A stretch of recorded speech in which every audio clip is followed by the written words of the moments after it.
ரொம்ப சிம்பிளாக டக்குன்னு ஒரு மிக்ஸ்டு வெஜிடபிள் கறி தான் இன்றைக்கி செய்ய போகிறேன். கடாயில் எண்ணெய் சேர்த்து ஹோல் ஸ்பைசஸ் ஆட் பண்ணிக்கலாம். 3 வெங்காயத்தை பொடி பொடியாக நறுக்கி சேர்த்து வெங்காயம் நல்லா வதங்கினோன்னே ஒரு 10 பல் பூண்டை தட்டி சேர்த்துக்கிறேன். அதையும் நல்லா வதக்கிக்கலாம். பூண்டு நல்லா வதங்கின உடனே 4 தக்காளியை கட் பண்ணதை சேர்த்து அதையும் சாஃப்ட் ஆகிற வரையும் வதக்கி எடுத்துக்கலாம். இதில் விருப்பப்பட்ட காய் எதுவாக இருந்தாலும் சேர்த்துக்கலாம். நான் இன்றைக்கி உருளைக்கிழங்கு, கேப்சிகம், பேபிகார்ன் சேர்த்துருக்கேன். காயெல்லாம் சேர்த்த பிறகு தண்ணி எதுவும் சேர்க்காமல் வெங்காயம் தக்காளி கூடவே கொஞ்சம் நேரம் வதக்கி விட்டுக்கிறேன். ஒரு 2 நிமிஷத்துக்கு நல்லா வதக்கி விடுங்க. ஓரளவு காயெல்லாம் வெந்த உடனே 1 டீஸ்பூன் மஞ்சள் தூள், 1 டேபிள் ஸ்பூன் தனிமிளகாய் தூள், 1 டீஸ்பூன் கரம் மசாலா ஜீரகத்தூள் சேர்த்து அதோட 1 டேபிள் ஸ்பூன் மல்லித்தூளும் சேர்த்துக்கோங்க. இந்த காய்க்கு தேவையான அளவுக்கு உப்பும் சேர்த்து எல்லாத்தையும் நல்லா கலந்து விடுங்க.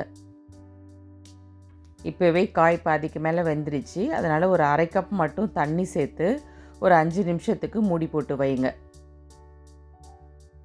5 நிமிஷத்துலேயே காய் நல்லா வெந்துடும். சிம்பிளாக ஒரு வெஜிடபிள் கறி ரெடி ஆகிடுச்சு.